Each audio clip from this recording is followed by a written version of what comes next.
There was a Benjamite, a man of standing, whose name was Kish, son of Abiel, the son of Zerah, the son of Bicharath, the son of Aphiah of Benjamin. Kish had a son named Saul, as handsome a young man as could be found anywhere in Israel, and he was a head taller than anyone else. Now the donkeys belonging to Saul's father Kish were lost, and Kish said to his son Saul, "Take one of the servants with you and go and look for the donkeys." So he passed through the hill country of Ephraim and through the area around Shalisha, but they did not find them. They went on into the district of Shaalim, but the donkeys were not there. Then he passed through the territory of Benjamin, but they did not find them. When they reached the district of Zuph, Saul said to the servant who was with him, "Come, let's go back, or my father will stop thinking about the donkeys and start worrying about us." But the servant replied, "Look, in this town there is a man of God. He is highly respected and everything he says comes true.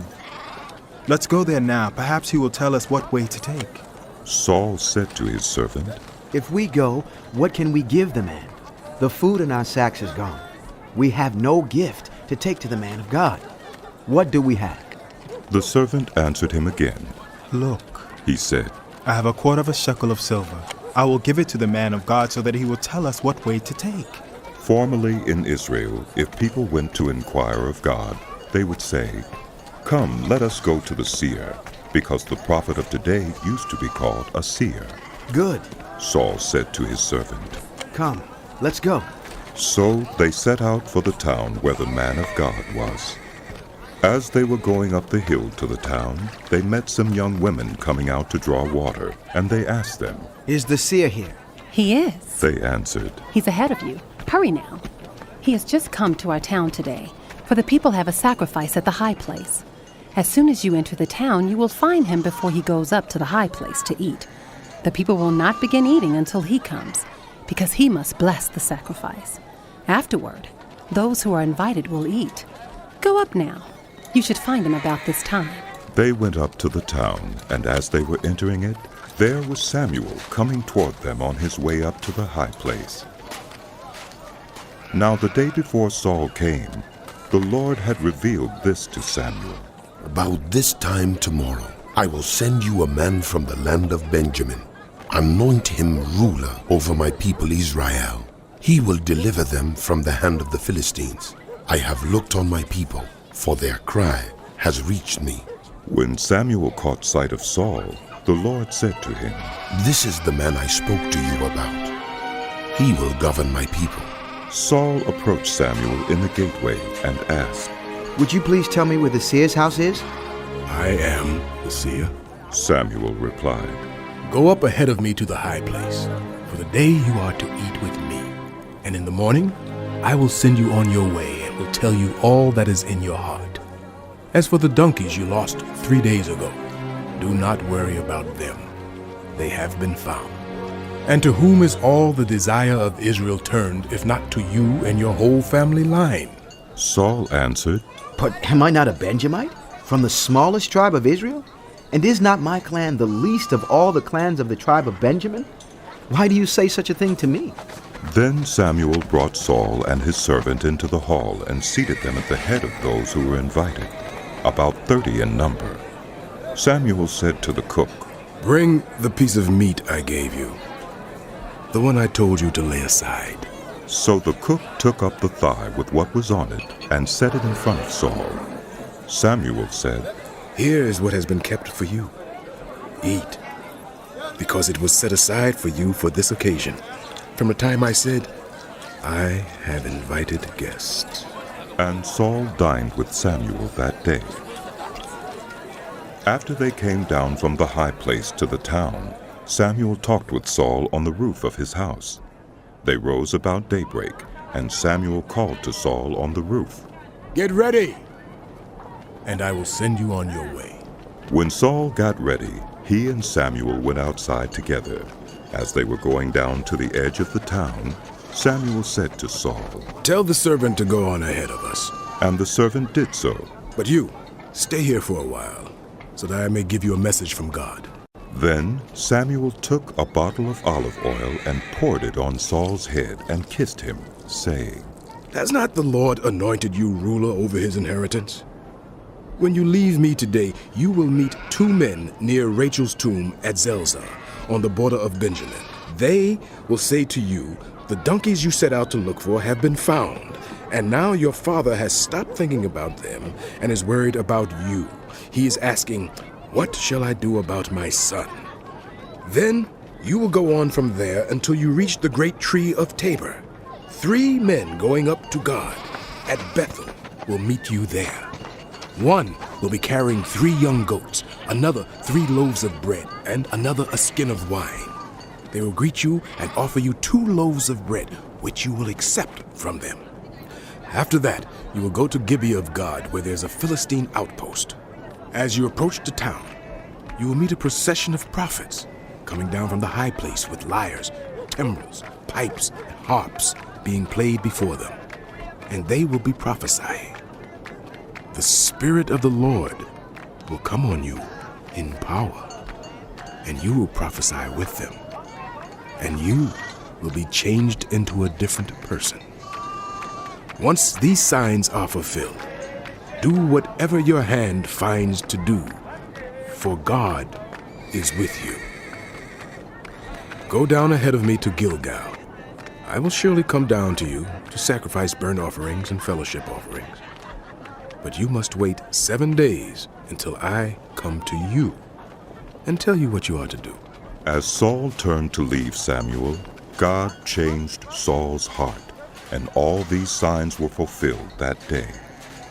When he and his servant arrived at Gibeah, a procession of prophets met him.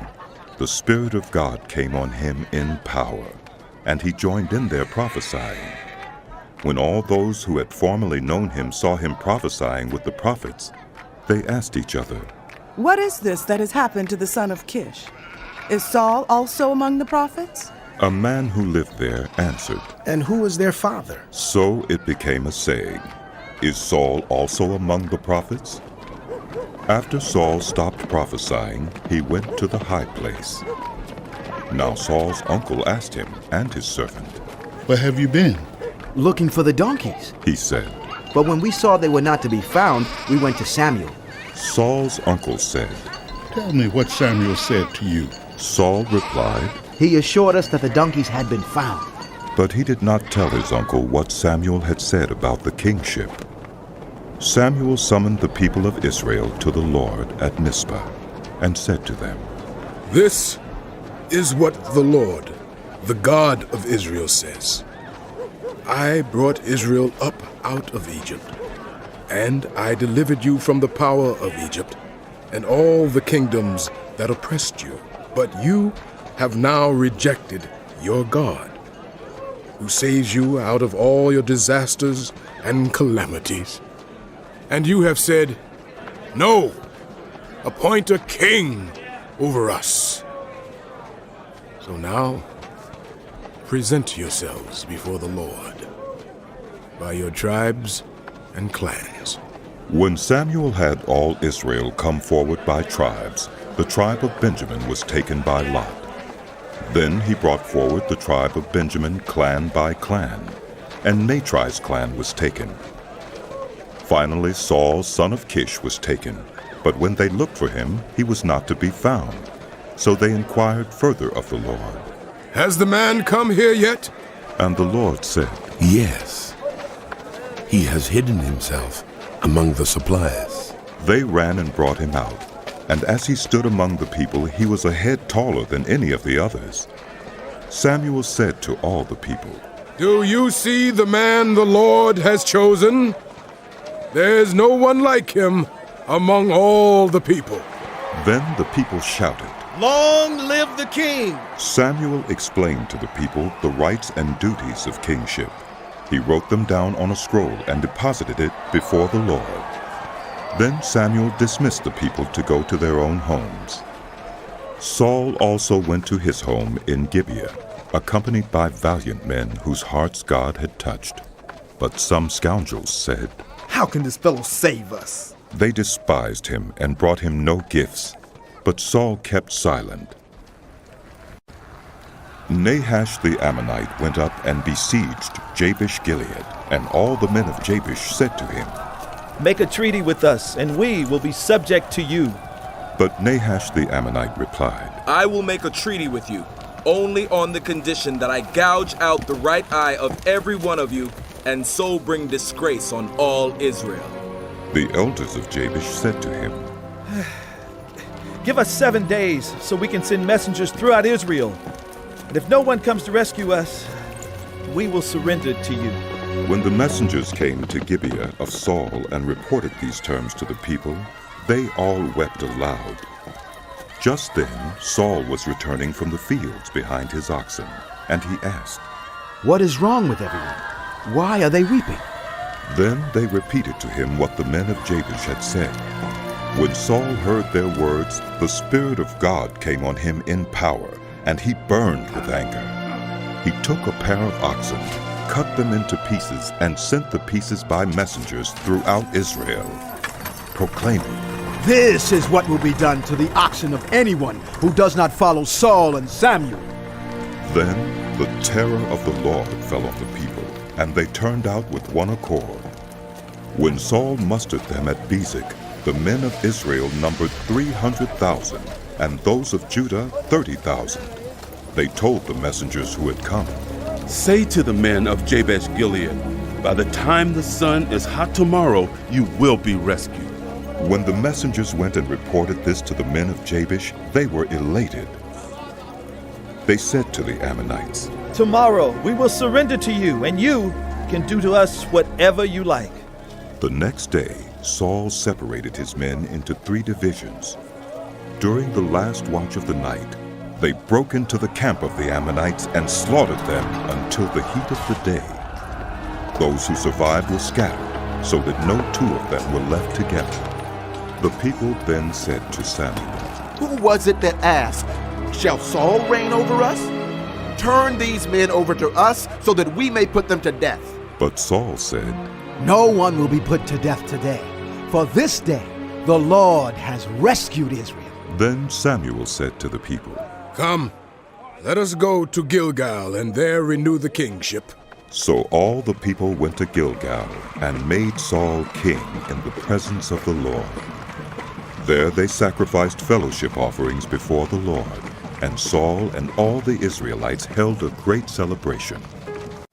Samuel said to all Israel, "I have listened to everything you said to me and have set a king over you. Now you have a king as your leader. As for me, I am old and gray, and my sons are here with you. I have been your leader from my youth until this day. Here I stand. Testify against me in the presence of the Lord and his anointed. Whose ox have I taken? Whose donkey have I taken? Whom have I cheated? Whom have I oppressed? From whose hand have I accepted a bribe to make me shut my eyes? If I have done any of these things, I will make it right." "You have not cheated or oppressed us." They replied. You have not taken anything from anyone's hand. Samuel said to them, "The Lord is witness against you, and also his anointed is witness this day that you have not found anything in my hand." "We agree," they said. Then Samuel said to the people, "It is the Lord who appointed Moses and Aaron and brought your ancestors up out of Egypt. Now then, stand here, because I am going to confront you with evidence before the Lord as to all the righteous acts performed by the Lord for you and your ancestors. After Jacob entered Egypt, they cried to the Lord for help. And the Lord sent Moses and Aaron, who brought your ancestors out of Egypt and settled them in this place. But they forgot the Lord their God. So he sold them into the hand of Sisera, the commander of the army of Hazor, and into the hands of the Philistines, and the king of Moab, who fought against them. They cried out to the Lord and said, "We have sinned. We have forsaken the Lord and served the Baals and the Ashtoreths. But now deliver us from the hands of our enemies, and we will serve you." Then the Lord sent Jerubbaal, Barak, Jephthah, and Samuel, and he delivered you from the hands of your enemies all around you, so that you lived in safety. But when you saw that Nahash, king of the Ammonites, was moving against you, you said to me, "No, we want a king to rule over us," even though the Lord your God was your king. Now, here is the king you have chosen, the one you asked for. See, the Lord has set a king over you. If you fear the Lord and serve and obey him and do not rebel against his commands, and if both you and the king who reigns over you follow the Lord your God, good. But if you do not obey the Lord, and if you rebel against his commands, his hand will be against you as it was against your ancestors. Now then, stand still and see this great thing the Lord is about to do before your eyes. Is it not wheat harvest now? I will call on the Lord to send thunder and rain, and you will realize what an evil thing you did in the eyes of the Lord when you asked for a king. Then Samuel called on the Lord, and that same day the Lord sent thunder and rain. So all the people stood in awe of the Lord and of Samuel. The people all said to Samuel, "Pray to the Lord your God for your servants, so that we will not die, for we have added to all our other sins the evil of asking for a king." "Do not be afraid," Samuel replied. "You have done all this evil. Yet do not turn away from the Lord, but serve the Lord with all your heart. Do not turn away after useless idols.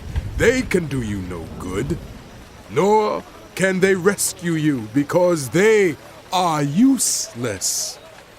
For the sake of his great name, the Lord will not reject his people, because the Lord was pleased to make you his own. As for me, far be it from me that I should sin against the Lord by failing to pray for you. And I will teach you the way that is good and right. But be sure to fear the Lord and serve him faithfully with all your heart. Consider what great things he has done for you. Yet, if you persist in doing evil, both you and your king will perish.